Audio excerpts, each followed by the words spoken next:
India गठबंधन में seat sharing को लेकर चल रही खींचतान के बीच कांग्रेस आज करेगी 2 दलों के साथ बैठक। आरजेडी और जेडीयू के नेताओं के साथ होगी चर्चा।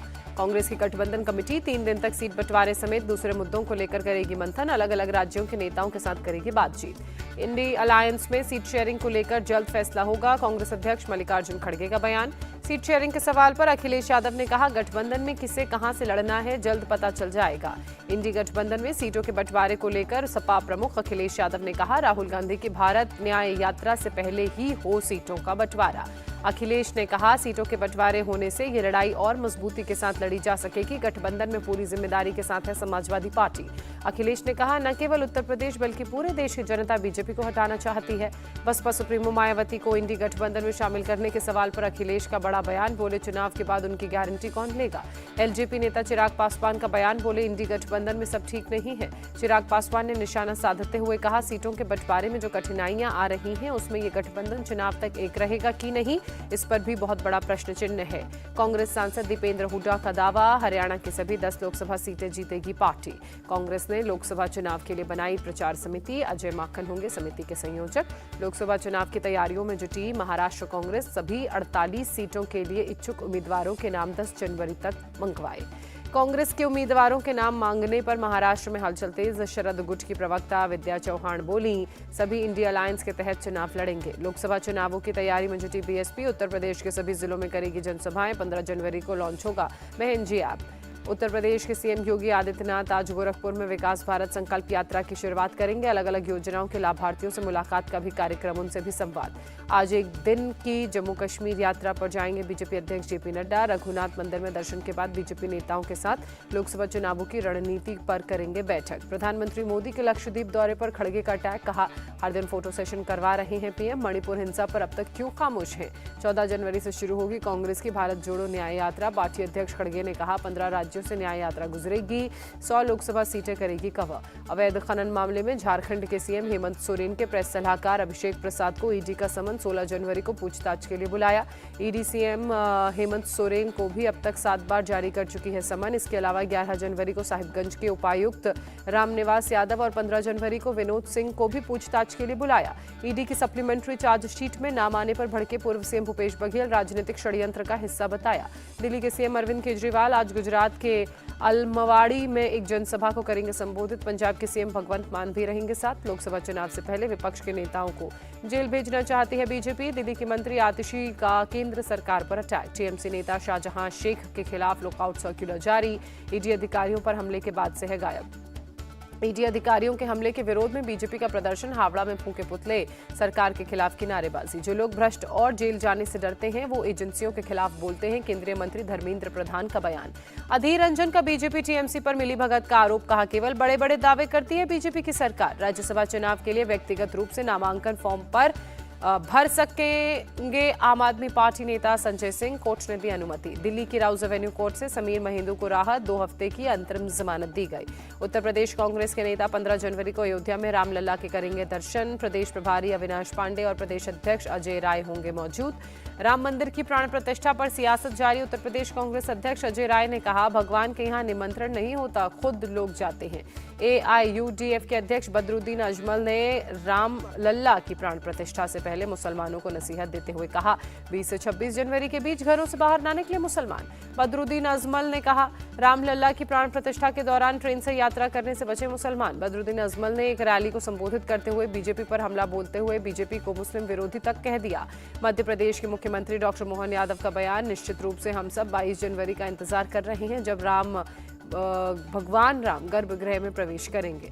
केंद्रीय मंत्री महेंद्र नाथ पांडे ने अयोध्या एयरपोर्ट की तारीफ करते हुए कहा, भारत की सांस्कृतिक एवं गौरव के अनुरूप बनाया गया है। मुसलमानों के घर पर जगमगाएगी राम ज्योति। मुस्लिम महिला ज्योति लाने के लिए वाराणसी से अयोध्या रवाना। राम मंदिर में आ रहे श्रद्धालुओं के लिए भेजी गई दवाइयां। जेनरिक फार्मा ने पुणे से एक ट्रक को किया रवाना।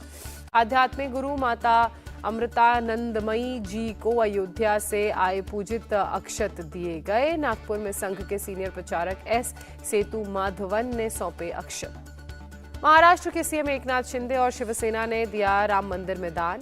मंत्री उदय सामंत ने अयोध्या में सौंपे 11 करोड़ रुपए के चेक। राम मंदिर की आड़ में लोगों को बांट रही है सरकार।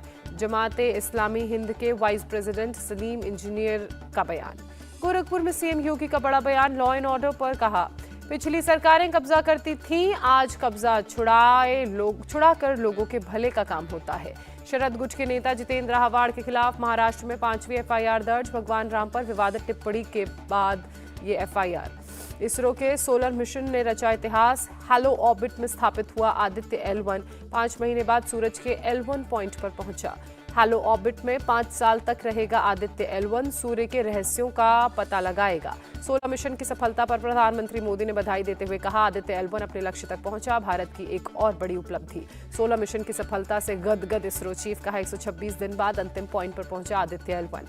आदित्य L1 के हेलो ऑर्बिट में पहुंचने पर बोले अमित शाह, भारत की यात्रा में एक मील का पत्थर। जयपुर में डीजीपी और आईजी की ऑल इंडिया कॉन्फ्रेंस का आज आखिरी दिन, कल पीएम मोदी भी बैठक में हुए थे शामिल।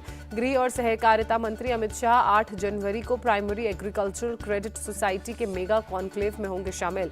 अब जन औषधीय केंद्रों के रूप में भी काम करेगी समिति। जम्मू कश्मीर में आतंक का होगा सफाया, एनआईए ने आतंकी गुट से जुड़े आरोपी आमिर मुश्ताक गनई की संपत्ति कुर्क की। जयपुर में राजस्थान की उप मुख्यमंत्री दिया कुमारी ने महिला एवं बाल विकास विभाग के साथ बैठक की, सचिवालय में हुई ये बैठक। महाराष्ट्र के रायगढ़ में एमएनएस का 2 दिवसीय शिविर, राज ठाकरे ने राज्य और केंद्र सरकार पर जमकर हमला बोला। हरिद्वार में पतंजलि गुरुकुलम का शिलान्यास, रक्षा मंत्री राजनाथ सिंह ने रखी नींव। पूरा होने पर हरिद्वार में होगा दुनिया का सबसे बड़ा गुरुकुल, स्वामी रामदेव ने भारतीय शिक्षा को बड़ी क्रांति का संकल्प लिया।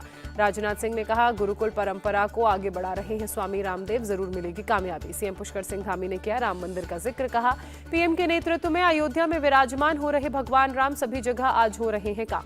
दिल्ली में ठंड और कोहरे का कहर लगातार जारी, हालात को देखते हुए 10 जनवरी तक स्कूलों को बंद रखने का फैसला। दिल्ली में घने कोहरे से यातायात भी प्रभावित, देरी से चल रही हैं कई ट्रेनें।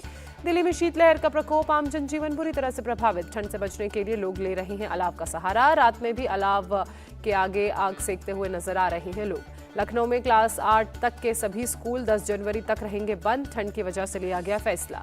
नोएडा, ग्रेटर नोएडा में भी नर्सरी से कक्षा 8वीं तक के सभी स्कूल 14 जनवरी तक बंद रहेंगे, ठंड को देखते हुए प्रशासन का फैसला।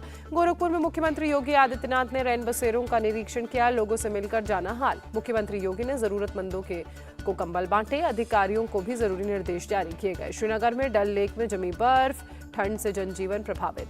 गैंगस्टर आतंकी सिंडिकेट पर एनआईए की बड़ी कार्रवाई, लॉरेंस बिश्नोई गिरोह के सदस्यों की 4 संपत्तियां कुर्क की।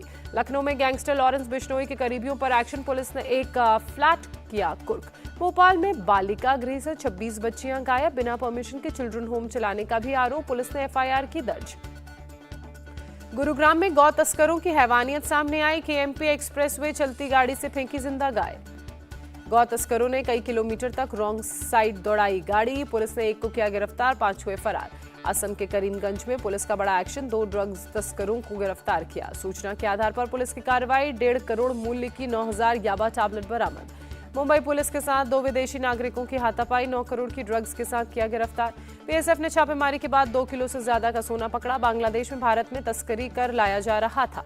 दिल्ली की गाजीपुर मंडी में लूट की वारदात, हेलमेट पहनकर आए 2 बदमाशों ने वारदात को दिया अंजाम। नागपुर में बर्फ फैक्ट्री में सिलेंडर ब्लास्ट हुआ, 2 मजदूर घायल, अस्पताल में इलाज के लिए भर्ती कराया गया। कर्नाटक के सीएम ने पुलिस अधिकारियों के साथ की बैठक, प्रदेश की कानून व्यवस्था को लेकर अपडेट लिया। दिल्ली में मोदी मिल फ्लाईओवर के पास जंगल वाले इलाके में आग लगी, आसमान में आग का धुएं का गुबार उठता नजर आया। सूचना मिलते ही मौके पर पहुंची दमकल की गाड़ियां, काफी मशक्कत के बाद हालात पर पाया काबू। गुजरात के वलसाड़ में एक तेल कंपनी में लगी भीषण आग, मौके पर धू धू कर उठी लपटें।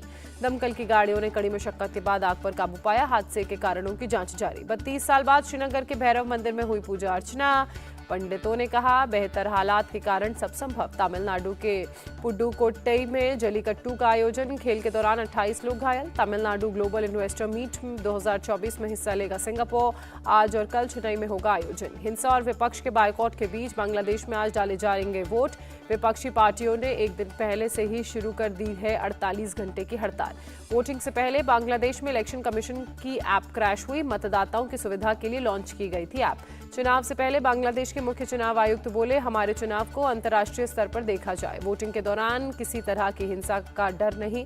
बांग्लादेश के विदेश मंत्री AK अब्दुल मोमन का बयान।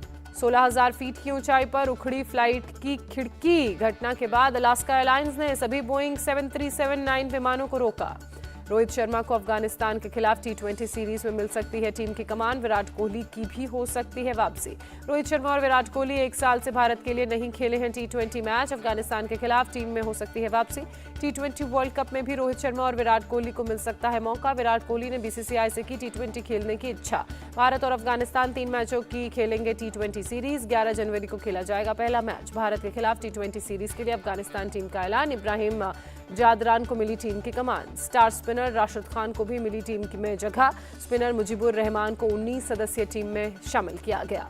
ऑस्ट्रेलिया के स्टार खिलाड़ी डेविड वार्नर ने टेस्ट क्रिकेट से लिया संन्यास। वार्नर ने पाकिस्तान के खिलाफ खेला अपना आखिरी मैच। ऑस्ट्रेलिया ने तीसरे टेस्ट में पाकिस्तान को हराकर किया क्लीन स्वीप। 3 मैचों की सीरीज में 3-0 से किया कब्जा। उत्तर प्रदेश और केरल के बीच रणजी ट्रॉफी मैच में रिंकू सिंह की शानदार पारी। रिंकू सिंह ने 92 रनों की खेली पारी।